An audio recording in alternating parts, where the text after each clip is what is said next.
అని ఖచ్చితంగా దేవుడు నీకు దయచేస్తాడని రూఢిగా నువ్వు నమ్మాలి, విశ్వసించాలి.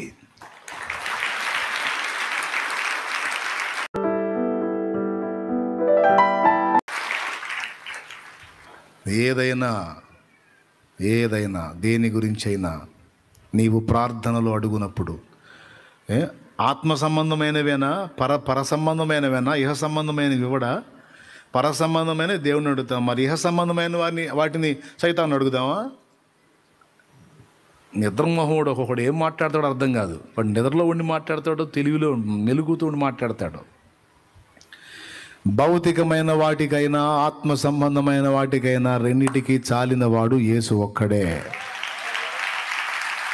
హల్లెలూయా. జాబ్ కావాలి, మరి కష్టపడి పనిచేసి భార్య బిడ్డలకి అన్నం పెట్టాలి, దేవుడిని అడగాలి.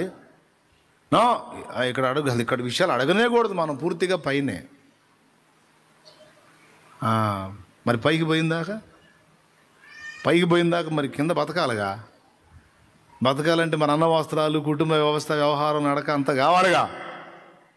ఉద్యోగం కావాలి, పెళ్ళి కావాలి, పిల్లలు కావాలి, ఇల్లు కావాలి, వాకిలి కావాలి, జీతం కావాలి, జీవితం కావాలి.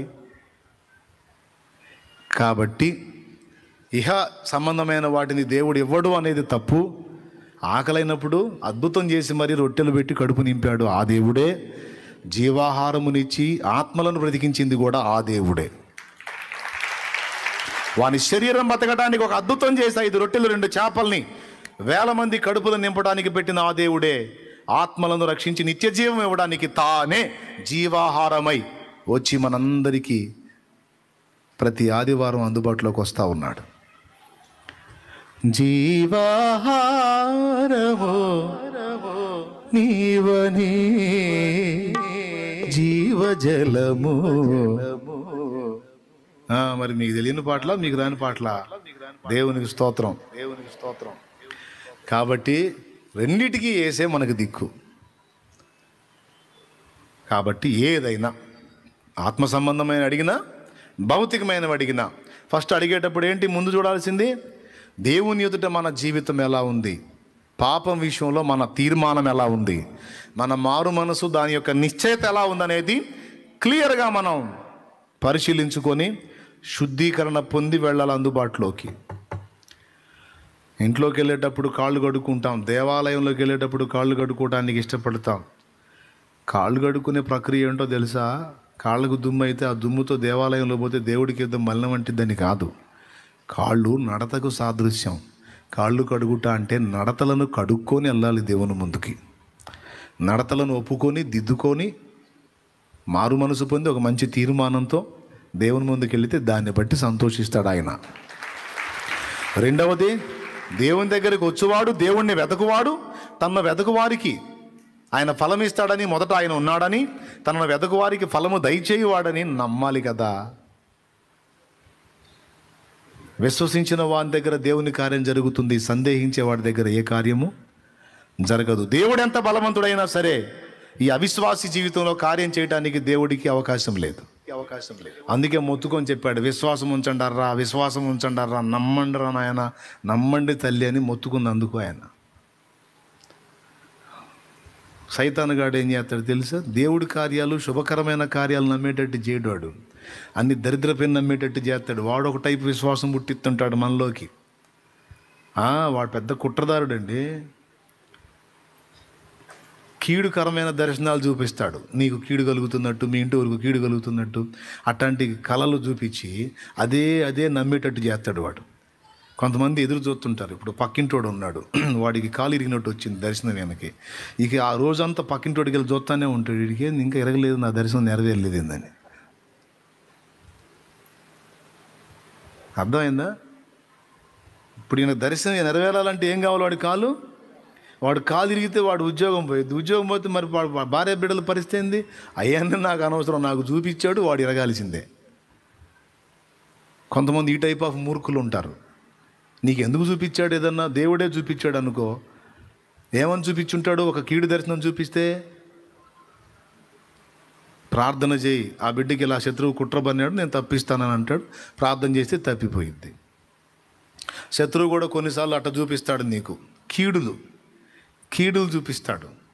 చూపించి ఇక పదే పదే ఈరోజు ఇది కనపడిందంటే ఏదో జరగబోతుందని నువ్వు పరిపూర్ణంగా విశ్వసించేటట్టు చేసి ఆ కీడు నిజంగానే నీ మీదికి తెప్పిస్తాడు వాడు. అర్థం కాలేదా? మళ్ళీ ఒకసారి చెప్పేదా? నీకు కలలో కానీ దర్శనంలో కానీ నీకు విశ్వాసం ఉందనుకో, లేకపోతే కొంతమందికి వాళ్ళ కళలు వాళ్ళ దర్శనాల మీద కాదు, ఎవరో ఒక అమ్మ ఉంటుంది, ఆ అమ్మ ఏం చేస్తే అదే నమ్మిద్దేమో. నీకు దేవుడు 2 లక్షలు ఇవ్వబోతున్నాడు, స్తోత్రం హల్లెలూయా అందనుకో, అందునల్లక్క ప్రార్థన చేయండి అక్క, మీ ఇంట్లో మనిషికి ఏదో జరగబోతున్నాడు దేవుడు చూపించాడు అందను, ఇంకా కూడితిందో, ఎందుకంటే ఆ మాట నమ్మిద్ది. ఆ మనిషికి మనసు బాగుండి ఈ మనిషితో ఆ మనిషి సమాధానంగా ఉంటే అన్ని ఆశీర్వాదాలు పోస్తూ ఉంటుంది నెత్తిన. ఇద్దరికి చెడిందనుకో డైరెక్ట్గా చెప్పదు, బయటపడదు.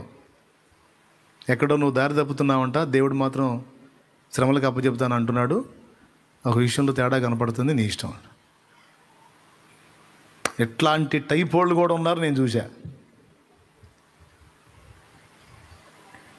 నీకు వచ్చిన ఇతరులు చెప్పినా నువ్వు ఒక్కటే గుర్తుపెట్టుకోవాలి, నువ్వు నమ్మిన దేవుడు నమ్మదగిన వాడు, కీడులను మేలుగా మార్చువాడు. అఫ్కోర్స్ బయట వ్యక్తి ద్వారా తెలియని నీకే దర్శనం రాని వస్తే దాన్ని ఎందుకు నమ్మాలి? ఒక శోధన వచ్చింది, ఒక కీడు కనపడింది, అదే జరిగింది, ఎందుకు ఎదురు చూస్తావు? ప్రార్థన చేస్తాను, దేవుడు దాన్ని తీసేస్తాడని మోకాళ్ళు ఉనాలి. చెవికి వినబడ్డా, దర్శనం కనపడ్డా, స్వప్నం కనపడ్డా మోకాళ్ళు ఉనాలి, ప్రార్థన చేయాలి, అన్నిటిని నీకు అనుకూలపరిచే దేవుడి చేతికి అప్పచెప్పాలి. ఇక దాన్ని తలంపుల్లో కూడా తెచ్చుకోకూడదు. కొంతమంది విశ్వాసంలోకి వచ్చినా శకునాలు పిచ్చిపోదు. పనికి బయలుదేరారు అనుకో, వెళ్తా ఉన్నప్పుడు పక్కన ఎవడన్నా జలుబు చేసినప్పుడు హాష్ అన్నాడు అనుకో, స్తోత్రం నాయన హల్లెలూయా అది మామూలుగా అని నిలకపోతుంది.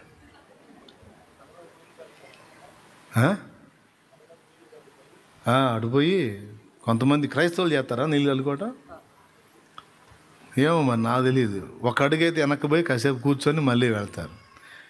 ఒకవేళ నాకు వినపడ్డది అనుకో, అట్లాంటిది వినపడగానే ముందు నేను ఇంకొకటి నా నోట్లో నుంచి రిలీజ్ చేస్తా. ఏంటో తెలుసా? శకునము చూచువాడు శాపగ్రస్తుడు అని. ఆడు తుమ్మాడు అనుకో, ఆడి జలుబు చేసింది ఊపిరాటల్లా, ఏదో వాడు తిప్పలవాడు పడుతున్నాడు, హత్య అన్నాడు.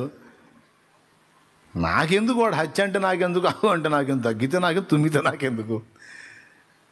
నేను వెళుతున్న కార్యం ప్రార్థన చేసుకొని వెళుతున్నా, ఆయన సఫలపరుస్తాడు.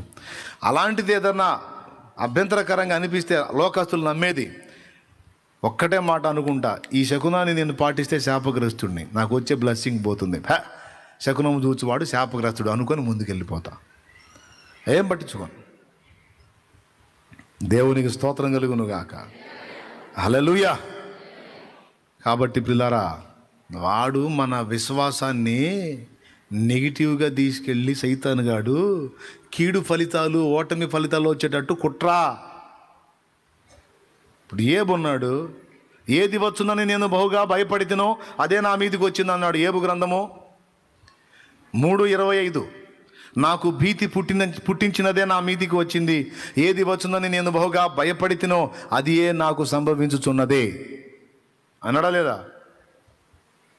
దీన్ని బట్టి ఏమర్థమవుతుంది అంటే, ఏబుకు వచ్చిన శ్రమలన్నీ కొత్తవి కాదు, ముందే ఏబు విశ్వసించినవి అని చెప్పొచ్చు కూడా. ఎందుకంటే నాకేం తెలుసు, సార్ చెప్పాడు కాడ, ఏది వచ్చునని నేను బహుగా, పిల్లలు ఎఫెక్ట్ అవుతారు అన్నది ముందే భయపడ్డాడు, ఆస్తులు పోతాయి ముందే భయపడ్డాడు, పన్నోళ్ళు తిరుగుబాటు చేస్తారు ముందే భయపడ్డాడు, ఎంతో విధేయులైన భార్య సావరాదు అంటదేమో ముందే భయపడ్డాడు. ఏదైతే అనుకున్నాడో, ఏదైతే ఎదురు చూశాడో, ఏదైతే నమ్మాడో వచ్చి నెత్తిన పడ్డది. దేవునికి స్తోత్రం కలుగును గాక. మరి ఆ వచనానికి అర్థమైందో మీరు చెప్పండి. ఆయన అన్నాడు చూడు, ఏబు గ్రంథం 3:25 ఏమన్నాడు చూడు, ఒకసారి నోరు తెరిచి చదువు తల్లి. ఏది వచ్చునని నేను బహుగా భయపడితును అది నాకు సంభవించుచున్నది. అందుకే సలోమి నువ్వు భయపడద్దని చెబుతున్నాను నేను. నువ్వు ఎలా ఇద్దా అలా ఇద్దా అనుకోవద్దు సలోమి, ఏం కాదని చెప్పేది. అందుకే ఏది వచ్చునని బహుగా భయపడితినో అదియే నాకు సంభవించుచున్నది, నాకు భీతి పుట్టించినదే నా మీదికి వచ్చుచున్నది. శత్రువు ఏబు మీద అటాక్ చేయడానికి ముందు ఏబులో ఇవన్నీ ఈ నెగిటివ్ ఫోర్స్ అంతా పంపించాడు. ఈ నెగిటివ్ సిగ్నల్స్ అన్నీ ఏబులోకి పంపించాడు. వాడు అక్కడ వర్కౌట్ చేసి అప్పుడు పోయాడు దేవుని దగ్గరికి. ఆ తర్వాత వచ్చి ఏబు మీద అటాక్ చేశాడు. ఇక్కడ ఒక పాఠం అర్థమవుతుంది, అందరు గుర్తుపెట్టుకోండి. శుభకరమైన ఆలోచనలు కాకుండా కీడుకరమైన ఆలోచనలు, నెగిటివ్ థాట్స్, అపజయం, ఆత్మీయ క్షీణత, దిగజారుడు స్థితి, కుటుంబంలో వ్యతిరేకత, తిరుగుబాటు, అల్లరి, గందరగోళం, న్యూసెన్స్, ఇదంతా అవుతుందేమో, ఇట్లా అవుతుందేమో, ఇలా జరిగిద్దేమో, అలా అయిద్దేమో, జబ్బులను గురించిన ఆలోచన, ఒక బలహీనత కనపడిందంటే అమ్మో ఇది ఎలా మారిద్దాం, ఇది ఎలా మారిద్దాం, ఇది ఎలా ఇద్దాం, ఇది అలా ఇద్దామో, అప్పులను గూర్చిన భయం, కేసులను గూర్చిన భయం, జబ్బులను గూర్చిన భయం. షుగరు అని రిపోర్ట్ రాగా నీకు లెక్క వేసుకుంటాడు, కిడ్నీలు పోతాయి, కళ్ళు పోతాయి, గాయం పడితే తగ్గదు, హార్ట్ అటాక్ వచ్చింది, రక్తం చెక్కబడిద్ది. ఇదంతా మామూలుగా వేరే వాళ్ళకి వచ్చినప్పుడు ఇన్ని ఉంటారు కదా. ఇప్పుడు ఈ షుగర్ వచ్చి ఎవరికన్నా ఇప్పుడు హార్ట్ అటాక్ వచ్చింది అనుకో, మరంట ఆయనకి షుగర్ అంట, షుగర్ వస్తే రక్తం చెక్కబడి గుండెకి అసలు చాలా కష్టమైద్దంట, అందుకని హార్ట్ అటాక్ ఖచ్చితంగా వచ్చిందండి. అంటే అమ్మా అట్లా నాకు షుగర్ రాకుండా బాగుండు కర్మగాలి షుగర్ నీకు కూడా ఉందని రిపోర్ట్ వచ్చింది అనుకో, ఇంకేమి ఇక ముందటనే రిపోర్ట్ ఉండే కదా ఇంత పెద్ద లిస్టు. ఏమేమి పోతాయి? గుండె పోయిద్ది, కిడ్నీలు పోతాయి, కళ్ళు పోతాయి, కాళ్ళు తీసేస్తారు, ఏళ్ళు తీసేస్తారు, చర్మం మీద ఏమైనా పడినా తగ్గదు. ఏవేవైతే మొత్తం లిస్ట్ ఉందో ఆ లిస్ట్ అంతా తలకాయలో పెట్టుకొని కూర్చుంటారు. ఇక ఏమి నమ్మినా నమ్ముతారు, ఇక ఆకలి ఎక్కువ అవుతూ ఉంటుంది, ఎంత తిన్నా నీరసం అవుతుంటుంది, కళ్ళు తిరుగుతుంటాయి, తల తిరుగుతుంటుంది, చెమటలు పోతుంటాయి, లో బీపీ, హై బీపీ, ఆ బీపీ. ఇక ఈ లక్షణాలన్నీ ముందే లిస్ట్ అవుట్ చేసుకొని ఉంటారు కదా. ఇవన్నీ ఎక్కడ ఉంటాయి? ఇప్పుడు నీకు కూడా ఉంది అనగానే ఇక ఆ లక్షణాలు మొత్తం తన బాడీ మీద చూసుకుంటుంటాడు. ఇది వచ్చిద్దిగా, అది వచ్చిద్దిగా, ఇంకా రాలేదేంది, రావాలే, ఏందట్టున్నా, నాకు షుగర్లే, అదే నేను చూస్తాను మన వాళ్ళని. నువ్వు ఆ పేరు ఎత్తావంటే మర్యాదగా ఉండదు. ఆ పేరు ఎత్తవాకు. షుగర్ అందరికీ ఉంటుంది, కాకపోతే నీకు కొంచెం పర్సెంట్ పెరిగింది అంతే. అసలు షుగర్ లేనివాడు అసలు మొత్తానికి ఉండడం. ప్రతి ఒక్కడికి ఉంటుంది, లెవెల్స్ ఉంటాయి. స్తోత్రం. ఎంతమందికి అర్థమైందో? ఏమర్థమైందో? సాతాను వ్యతిరేకమైన వాటిని తీసుకొచ్చి అవి నమ్మునట్లు వాటి విషయంలో నీకు విశ్వాసాన్ని నూరిపోస్తుంటాడు. వ్యతిరేక ఫలాల విషయంలో నువ్వు దేవుని బట్టి అనుకూలమైన జవాబు కొరకు నమ్మాలి, విశ్వసించాలి. అలసిన నీ ఆశ ప్రభు తీర్చగా, చెదరిన నీ మది సరిచేయగా, లోకము శోకము నీలో తీసి నూతన క్రియలను జరిగించునుగా, నూతన క్రియలను జరిగించునుగా. శుభం, ఆశీర్వాదం, దేవుని సమాధానం, ఆయన సన్నిధి, ఆయన నుండి జయం. నెగిటివ్గా ఎందుకు ఆలోచించాలి? కీడెందుకు ఎదురు చూడాలి? అందరికి వచ్చిన బలహీనత నీకు వచ్చింది, అందరికి వచ్చే లక్షణాలు నీకు వస్తాయని ఎందుకు నమ్మాలి? వ్యతిరేకంగా నమ్ము. దేవుడు ఏం చెబుతున్నాడు? నిన్ను స్వస్థపరుస్తానని ఆయన మాట్లాడుతున్నప్పుడు నీకేంది భయం? ఇప్పుడు ఉందని వచ్చింది, దేవుని అందు విశ్వాసం ఉంచి పరిపూర్ణంగా నమ్ము. ఈరోజు ఉందని వచ్చింది, మరి కొద్ది రోజుల తర్వాత లేదని వచ్చిందని నమ్ము. నీవు విశ్వసించిన దాని ప్రకారం నీకు అవునుగాక, ఇక వెళ్ళు అన్నాడు ప్రభు. నా సొంత మాటలు ఏమని చెప్పానా? దేవుని వాక్యంలో ఉన్న మాటలు చెప్పానా? శతాధిపతి నమ్మిన దాన్ని జరిగించాడా లేదా? శతాధిపతి దాసుడు బాగుపడ్డా లేదా? అంతే. నీవు నమ్మిన దాని ప్రకారమే నీకు అవుతుంది, నీవు విశ్వసించిన ప్రకారం నీకు అవుతుంది. నువ్వు ఎదుర్కొంటున్న పరిస్థితుల విషయంలో నెగిటివ్ థాట్స్ నువ్వు పెట్టుకొని ఉంటే తప్పకుండా నెగిటివ్సే వస్తాయి. అంటే నేనేం చేసే సలోమే, నీ తలంపులన్నీ అలా ఉన్నప్పుడు అయ్యే ఫలితాలు వస్తాయి, ఎప్పుడు రానికూడదు. దేవుని కూర్చున్న ఆశీర్వాదకరమైన తలంపులతో తలని నింపుకోవాలి, హృదయాన్ని నింపుకోవాలి. సలోమే ఒక్కతే కాదు, ఇక్కడున్న బిడ్డలు అందరికీ చెప్తున్నా, వెనక కూర్చున్న సేవకులకి అందరికీ చెప్తున్నా, శత్రువు నీ తలంపులను ప్రభావితం చేస్తాడు, జాగ్రత్త. వాడు నెగిటివ్ విషయాలని నువ్వు నమ్మేటట్టు, విశ్వసించేటట్టు చెప్తున్నా.